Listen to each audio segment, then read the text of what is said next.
Time for a bathroom movie review and action. In an age where live action movies are dominating the screen, especially in 2025, with Disney releasing Snow White and Lilo and Stitch, well, it seems DreamWorks has decided to follow suit with a live action adaptation of the beloved film How to Train Your Dragon. See? How to Train Your Dragon? I wasn't going to write the whole thing. You guys try writing on toilet paper. It's not as easy as it looks. So I know people are getting sick of live action remakes, and some are definitely hurting the whole idea more than others. Yeah. I will say this, I personally do not mind live action remakes as long as they can recreate some of the magic of their original film. But this seems to be a rare thing for studios to accomplish. But for the first live action movie that DreamWorks has decided to do, guys and girls, they hit a home run with this one. I am not exaggerating when I say this might be one of my favorite live action movies, if not the best one that I've seen. For all you weirdos who have not seen the original How to Train Your Dragon, this is the basic premise. Don't worry guys and girls, weird isn't a bad thing. In fact, some people think me doing reviews in my bathroom is kind of weird.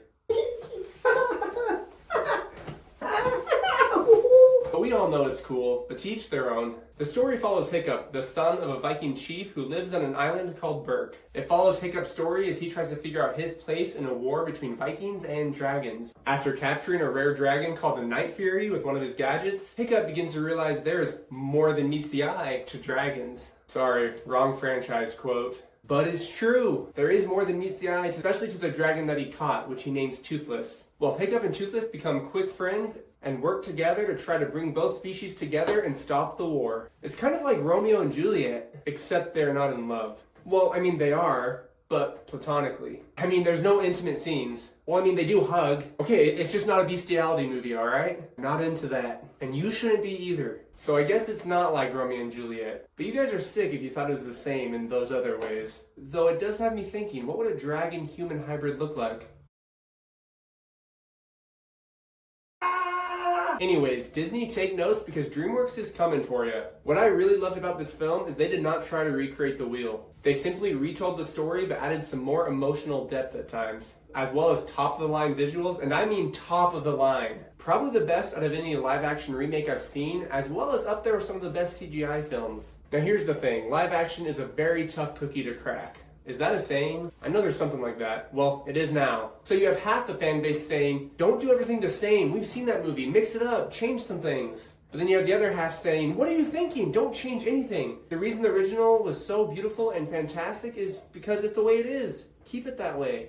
And then you have me, which I can really go either way, just as long as the movie is good. As long as I feel some of that magic that I felt in the cartoon version, I'm sold. Too often I'm watching these live actions and going, yeah, this is fun, but I'm constantly comparing to the original or thinking, you know, it just doesn't have that feeling. Well, not with How to Train Your Dragon. I never once felt, I just need to go rewatch the original because I'm craving something better. And I love the original, so that's saying something. This movie holds up and makes its mark in the live action industry. The acting did not feel cheesy or forced, and the dragons look so real. And as I say that, it feels weird because they look like they did in the cartoon movie, which you'd think, oh, well, super fake then. But I don't know how they did it, but they made them just look a little more realistic. But they still have that cartoony, lovable look where they can have emotion. You know, they get sad, angry, happy. You sense all of that. Unlike Disney's Lion King, for instance. I remember Simba just sitting there. Dad, no! Dad, wake up. You're dead. Wah. You know what I'm saying. Whoever was on the VFX team for How to Train Your Dragon, give them a raise. Toothless still had that cute, innocent look, super lovable, but he also was way more ferocious looking at times. I would have been scared if I was there. So that's where the realism comes in. As Hiccup works to gain his trust, you definitely feel that tension when Toothless shows his not toothless teeth. Say that 3 times fast. Not toothless teeth, not toothless teeth, not... I can't do it. Back off. Oh, and I forgot one of the main emotions Toothless has. He has some sass in this. Sass. One of my favorite things in this movie was the aerial scenes. Oh my gosh. If you haven't seen it, go watch it and tell me you don't like those scenes where they're going above the ocean, flying by the cliffs, through some rock tunnels. This literally gave me a rush in the theater. You know, where you're just watching an awesome scene and you just feel so pumped? I only get that feeling from certain movies, usually the big Avengers movies, Man of Steel, the first Transformers movie, John Wick, and now Flying and How to Train Your Dragon. I also love the soundtrack. It went great with these intense scenes, the emotional scenes as well. It just was great, and that's all I've got to say about that. As for the human characters, Mason Thames, Anyways, he plays the lead role of Hiccup, and he encompassed the kind, yet really dorky, yet super intelligent and brave character that we love from the animated film. His acting was good and believable. But let's talk about Gerard Butler. Gerard Butler was the voice of Stoic, Hiccup's dad and chief of Burke in the original, and now we get him in live action. He just has a presence in this film. I mean, everybody does, but everyone else it's like a lowercase presence. With Gerard Butler, it's all caps and bolded. You know, like presence! Woo! When he comes on screen, you just feel the intimidation and you know, oh yeah, this guy can definitely punch dragons in the face. Which he does over and over again. It seems to be his main weapon of choice. Yeah, sure, he has hammers, axes, swords, but thing one and thing two, get the job done. Ow. His accent, the acting, how they made him look huge on screen, just really made him great for this character. And they did make him look big on screen. It's kind of like when I was little and I saw football players and I thought they were just massive, which some of them are. It's usually because of the pads and everything they're wearing. Well, with Stoic in this film, it's basically the same, except instead of football pads, it's animal skins, layers of leather, and whatever else Vikings wear. At first, the main kid gang, you know, from the original film, there's the twins, the bigger guy that memorizes all the facts about dragons, Astrid. I think I'm forgetting somebody. Oh yeah, little dude that likes Astrid. They didn't fully sell me, but as the film went on, I realized I didn't really have a problem with them. I think that was one part where I had to get used to the new version of them instead of the cartoon version. Alright, here are some funny, interesting, and random things about this movie. And don't worry, no major spoilers. I myself can't stand spoilers. So in one scene we have Stoic talking to Hiccup. Hiccup, I was only trying to protect you. I know, Dad.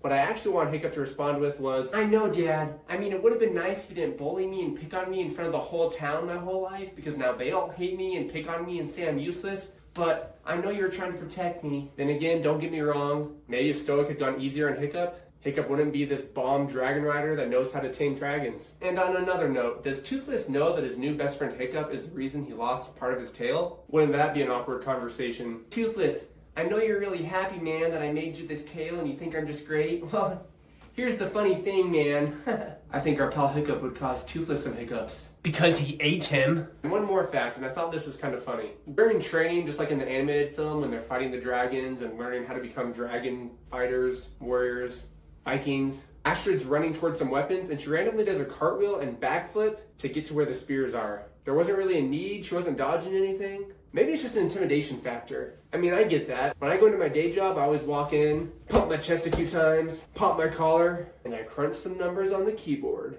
and no one messes with me. And now here are some fun facts about this film. The film closely mirrors the original animated story, but incorporates 27 minutes of new footage and live action elements. Real-world animal traits were used to design the dragons, with Toothless inspired by panthers and lions, and his expressions mimicking those of a dog or cat. Which I will say, as I watched it, I definitely pictured my cat a few times. The movie also features live animatronics for certain scenes, like when Stoic holds down the deadly matter. Animatronics. I love when movies do that. CGI is great and all, but something about real effects is real. This movie was filmed in a location in Northern Ireland, which serves as the fictional island of Burke. This added a lot of realism to the world. And John Powell returned from working on the original 2010 film to working on the 2025 film for that awesome soundtrack we got. Thanks, John. To sum up, I saw a line on Google that really explains what I liked about this film. And it reads, despite being a visual duplicate, the live-action version manages to capture the heart and messages of the original, with the dragons appearing more threatening and the emotional beats hitting harder. With that being said, I'm giving How to Train Your Dragon a 9 out of 10. This is higher than I give most of the live-action films, but it is well deserving of this score. And it is definitely not flushable. And remember, my fellow YouTubers, if you like bathrooms and you like movies, click below for more of both. Fly, Porcelina! Fly! We're doing it! We're flying!